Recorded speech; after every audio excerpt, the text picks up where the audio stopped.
13411 kelas 2024B.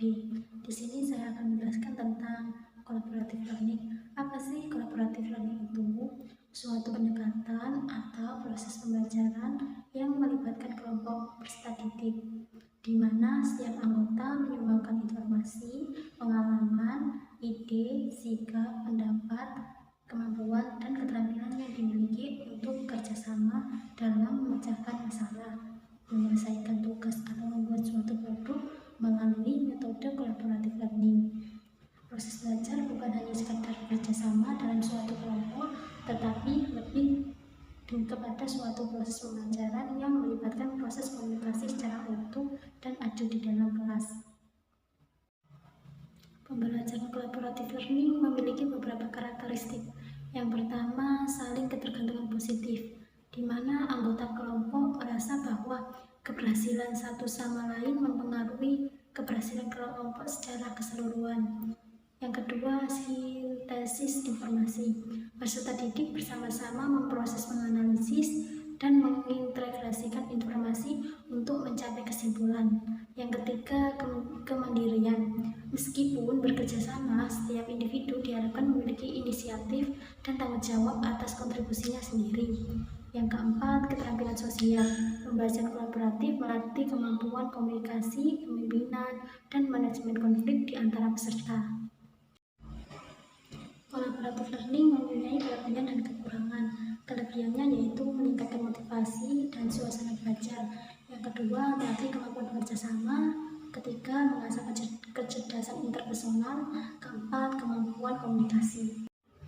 Selanjutnya, kekurangan pada collaborative learning. Yang pertama, murid yang lebih pintar bila belum mengerti tujuan yang sesungguhnya dari proses ini akan merasa sangat dirugikan karena harus dapat membantu temannya. Yang kedua, murid ini juga akan merasa keberatan karena nilai yang ia peroleh ditentukan oleh prestasi atau capaian kelompoknya. Yang ketiga, bila kerjasama tidak dapat berjalan dengan baik, maka yang akan kerja hanyalah beberapa murid yang pintar dan aktif saja.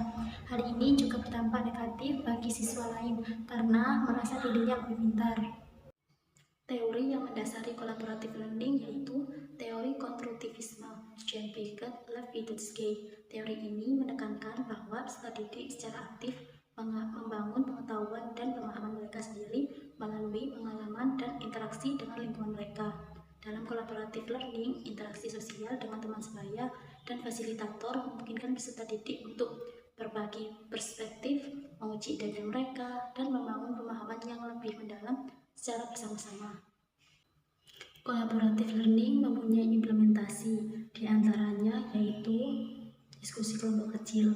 Mahasiswa atau siswa dibagi menjadi kelompok kecil untuk membahas suatu topik, memecahkan masalah, atau menganalisis studi kasus bersama-sama. Yang kedua, proyek kelompok. Peserta didik bekerja sama dalam kelompok untuk merencanakan, meneliti, dan menghasilkan suatu proyek seperti presentasi, laporan, video, dan lain-lain. Yang ketiga, belajar berbasis masalah. Kelompok dihadapkan pada masalah dunia nyata dan bekerja sama untuk mengidentifikasi solusi, melakukan penelitian, dan menyajikan temuan mereka. Terdapat studi kasus dari jurnal Unisula mengenai collaborative learning, yaitu siswa kelas 5 di SD Negeri 3 Semi tentang kesulitan menyelesaikan soal-soal pemecahan masalah bangun data. Akhirnya, guru tersebut mempunyai solusi dengan menerapkan metode collaborative learning dalam kelompok kecil. Hasil dari penerapan metode collaborative learning yaitu siswa lebih aktif berdiskusi dan pemahaman konsep meningkat, serta terdapat peningkatan signifikan dalam nilai tes pemecahan masalah.